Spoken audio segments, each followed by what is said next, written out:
ഈ ന്യൂട്രാസ്യൂട്ടിക്കൽ എന്ന് പറയുമ്പോൾ ആളുകളുടെ ഇടയിൽ കുറെ മിത്തുകളുണ്ട്. അതിൽ കോമൺ ആയിട്ടുള്ള ഒരു മിത്താണ് ഇത് കെമിക്കൽ കൊണ്ടാണ് ഉണ്ടാക്കിയിരിക്കുന്നത്, ഇതൊരു മരുന്നാണ്, അങ്ങനെയൊക്കെ.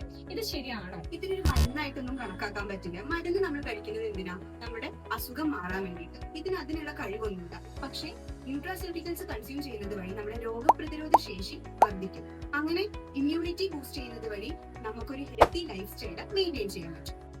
ഈ പറയുന്ന നാച്ചുറൽ ഇൻഗ്രീഡിയൻസ് ഒക്കെ നമ്മുടെ ഫുഡിൽ ഇൻക്ലൂഡഡ് ആണ്. പിന്നെ ഇതൊക്കെ കഴിക്കേണ്ട ആവശ്യം എന്താ? ഇതൊരു എക്സ്ട്രാ ചെലവല്ലേ?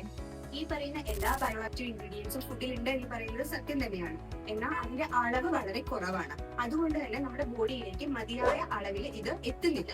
എന്നാൽ ഈ ബയോആക്റ്റീവ് കോമ്പൗണ്ട്സിന്റെ കോൺസെൻട്രേറ്റഡ് ഫോം ആണ് ന്യൂട്രാസ്യൂട്ടിക്കൽ പ്രോഡക്ട്സ്. സോ ഇത് ഡെയിലി കൺസ്യൂം ചെയ്യുന്നത് വഴി നമ്മുടെ ബോഡിയിലേക്ക് മിതമായ അളവിൽ ഈ ന്യൂട്രിയൻസ് എത്തിക്കൊണ്ടിരിക്കുകയാണ്. തെറ്റിദ്ധാരണകൾ സാധാരണയാണ്. വൺസ് ഇത് മനസ്സിലാക്കി കഴിഞ്ഞാൽ ഹെൽത്തി ലൈഫിലേക്ക് സ്വിച്ച് ചെയ്യേണ്ടത് ഇമ്പോർട്ടന്റ് ആണ്.